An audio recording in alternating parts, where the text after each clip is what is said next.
Hi, welcome or welcome back. I'm Dawn and I'm at the lake, so this channel is called Dawn at the Lake. In this channel, I'm always trying to be as transparent, as humble as I can be, and show you how I am fumbling through learning all about the arts of quilt making. What have I been doing lately? If you've been following along, you know it's about a tiny little sampler quilt. It's actually a sleep sack, and I'm throwing everything improv at it. I saw a book on, oh gosh, what is her name? Nikki from Pin Cut Sew. I saw her showcase a book by Nicholas Ball. It's called Inspiring Improv, and it really inspired me. So I wanted to try different techniques in that book. And I thought because I was doing a sleep sack for my granddaughter, it'd be a great opportunity for me to do that. How can I throw as many of these different techniques that he was showing in his book, throw those into the quilt? So I kind of got creative. You can see, I've got a lot going on. This is the left side, the right side, and the bottom, and there's going to be a zipper in between. I'm almost at the point of quilting up the fabric. I still need to put my cotton, represent my cotton on here. My hay bales are kind of represented in these circles. Go back to the playlist called For Baby and Me, and you'll see how I've talked about these, that I'm not totally in love with them, but I'm not letting anything hold me up from progress. I've made a gazillion mistakes, haven't liked everything I've done, but I've pushed forward because completion, number one, puts my grandbaby in a warm little snuggly, and not doing it does not keep her warm. But also pushing forward and having progress, I learn and learn and learn and learn instead of getting frustrated and giving up. So I had to apply that logic a lot when I was doing the back of this thing. Let me show you what I've done. I'm calling this Into the Woods, or The Road Home might be the name of the sleep sack. I'm not sure, but definitely this episode is Into the Woods because I started working on improv triangles that was represented in Nicholas's book, and it didn't go as smoothly as I had hoped it would, but that was to represent the woods. On the back of the quilt, there's a road that goes up to a mountaintop house that is a log cabin. On the left is pasture land, and on the right is woods. Oh, hey, before I show you, let me show you my shirt. I am so excited about this shirt. More excited than I should be, actually. Look what it says. Keep moving the needle. That's my slogan around here. I'll get you a full picture. Let me stand on my little stool here. Keep moving the needle, one stitch at a time. Isn't that great? I love it. I love it. There's another design that I want it to have. I want it to have like a little wave, like the stitching thread to come back around and have like a little wave to it. But I don't know how to create that. So if any of you know how to use Adobe or some other design software and can make a logo like that for me, and you're willing to do that for me just free because I have no money to pay anybody, I would love that because I want to make more shirts. I'd like to sell some of these shirts. I think it'd be a cool thing for us all to keep in the back of our mind. I used to follow a channel, I can't think of what it's called right now, but the young woman has cystic fibrosis, and they always did a lot of shirts, and it was always very inspiring and motivational and things that people wanted to remember. You know, like always do what I think I can't do, that kind of thing. Well, for me, it's one stitch at a time, one thing at a time, just, pushing forward, progress, progress. So without further waiting, let's see what I've got done here. Okay, that doesn't look so bad on camera, or on the display anyway. Okay. So, like I said, I had a lot of mistakes. And I really didn't know what I was doing on these triangles. I initially thought I wanted my pasture lands here to be thinner strips. Then I was okay with them. I almost turned them into thinner strips. And then, no, no, no, no, no. Just push forward on it. It's okay. And then when I was making this road, I cut it too narrow. So I had to fill it in. I thought, well, how do I fill it in and make it look right? Well, I put a ditch and I put a rocky area bordering between the road and the ditch. just being creative. And then I put my house, and I thought I need to be creative with my roof. And I got too creative. I'll show you a picture. And so I've turned down a little piece of not a little, but the pointy part of the roof.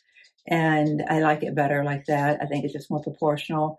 Did a little bit of stitching for the barn.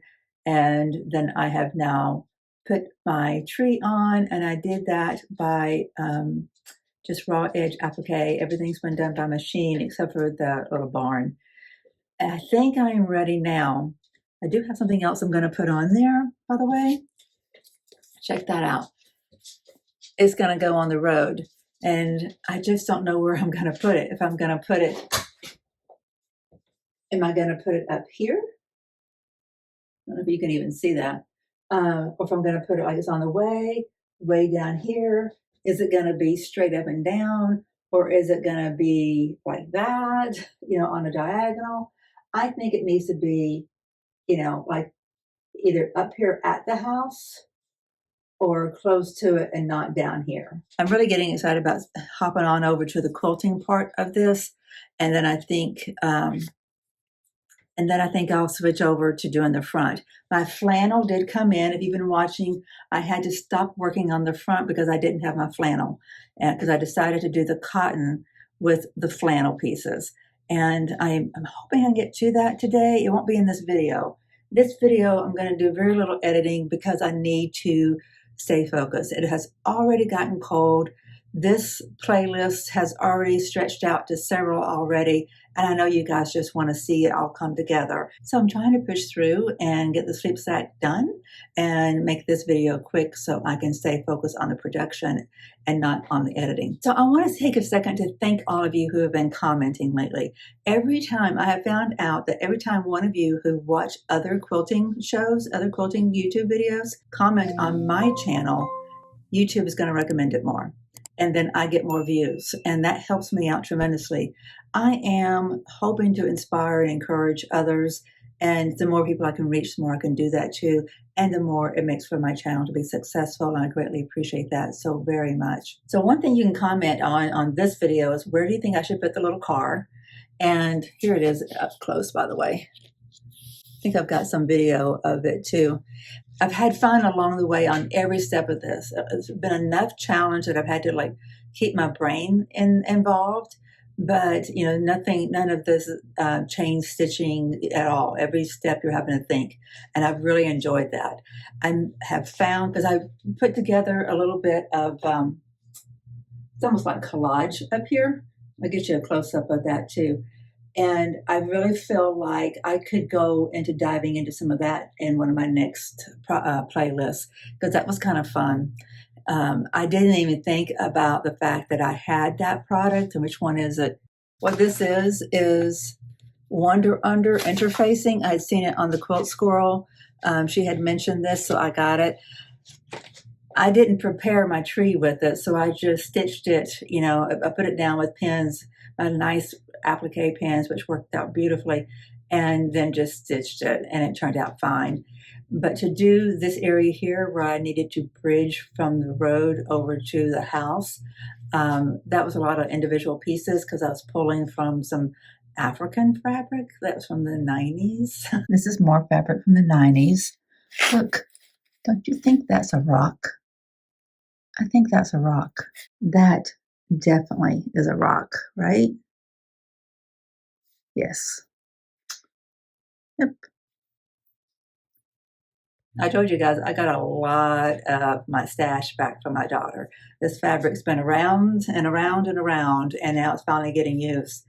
Well, I got to figure out where to put my Iowa truck going up the road to the Bama house. I just love what all the back of this quilt implies. It brings home the narrative that I have for the entire quilt. This, I would make it short because I've said it a gazillion times. Grandbaby is 1 year old. She's going into a winter, so I'm hoping this will last, for all of this winter, maybe, into the next winter if she doesn't grow tremendously. I don't know. We'll see. But her father's from Iowa. Her mother's from Alabama. They live in Alabama. They live on top of a mountain. They have a farm, they have a barn, they have got a lot of trees, and they have a long road up to the top of the mountain. There are pasture lands full of hay. There's wooded areas and sunsets and sunrises, and the skies are always blue, that kind of thing. That's what's represented in this quilt. And there's things that I think just come together and it has a bit of a folksy look to it. I think overall, the little sampler quilt, the sleep sack, has a folky aspect to it. It's definitely improv, and it's original improv. And it just says, hey, that lady had a lot of fun doing it. And maybe she went too far into being too creative. And I think I did with my roof because I initially wanted it to be wonky, and then I tried to go the other way with my wonkiness, and it made my points go too far, and it was just way out of scale. So I folded in my point. It's all good. So I think calling this Into the Woods is a good name because I feel like I have gone crazy being creative, but I've enjoyed every bit of it. I'm going to wait to hear from you guys. I'm going to put this on, and then I'm going to edit the video and get it out there. Then I'm going to put this on, put the cotton on, and then I'm going to quilt. No, sorry. Yeah, I'm going to make a sandwich, a quilting sandwich, and then I'm going to quilt, and then I'm going to put this thing together. I'm hoping that the next time you hear from me, it will be me piecing it together or having it completed. I want to get this thing done. It is cold. It's chilly. I kept making mistakes when I was doing these triangles, and not on the lines of the triangles but at the above the apex of the tree, the triangle that I was insetting. I felt like I was getting my sides of say this is a triangle. These are my sides. When I was stitching from one up to the other, I was getting it kind of tangled up and it was getting a little distorted above the apex of the tree. And so knowing exactly what angle to keep that stitching line, because I was doing curved, wonky trees, it wasn't consistent. So it wasn't like I could learn from one to know what to do to the next. So I had to undo some of them. And the smaller it was and the more curved it was, the harder it was. So it's okay. It's just a learning lesson, and I'm very pleased with how the wooded section turned out. Though I did not let anything hold me up. Do you hear that? That would be a 15-week-old puppy. She's getting into something she shouldn't be getting into, but it's not too bad. I'm going to let her do it.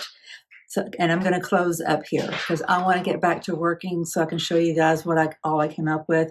Thank you all for watching. There's been more views lately and more comments, and I greatly appreciate it. It really is a powerful thing.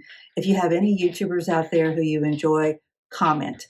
And YouTube says, that resonates with us. We know what to do with that. So especially if you are somebody watching my channel who likes other creators like myself, quilt makers, someone just doing some creative stuff, even doesn't have to be quilt making, but anything that you think would help to trigger the YouTube algorithm, please do. Please comment. It just means the world to me. I really appreciate it.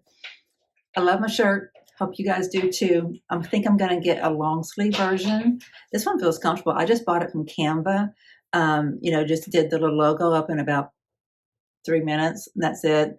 And then Canva sent it to me. If you don't know Canva, it's canva.com. It's an online kind of scaled down design application. I use it for all of my thumbnails and stuff like that. It's pretty powerful to be as cheap as it is. It really is, but it's nothing like Adobe. It's not like I can go in and draw what I want. You have to kind of pull from the elements they have. So I love Canva because someone like me can do a lot of different things, but I am limited now on what I can do. There is a logo I want to do before I start trying to sell shirts that help to motivate people. And if you're one of those people that want to help me make that happen, lakesideqma@gmail.com with these. Love to hear from you. Also, I've gotten some photos from another viewer, and I hope to insert those into the next video, maybe the next one, I don't know. Just want to showcase what you guys are doing, and I can't wait to show them off, but not in this one, but it's coming up. but I'd love to also do yours. If you've not sent me an email, lakesideqma@gmail.com with photos of whatever your project is, then please do. It helps to inspire us all. Why are you on my channel? You're not doing exactly what I'm doing, but you find inspiration in it, right? Same thing. That's why I want to showcase what some of you are doing so that others can see what you're doing. It really helps us all. All right, my friends, I'm going to say goodbye. See you later. See you in the next video. Appreciate you being here, and we'll talk to you soon. Bye-bye.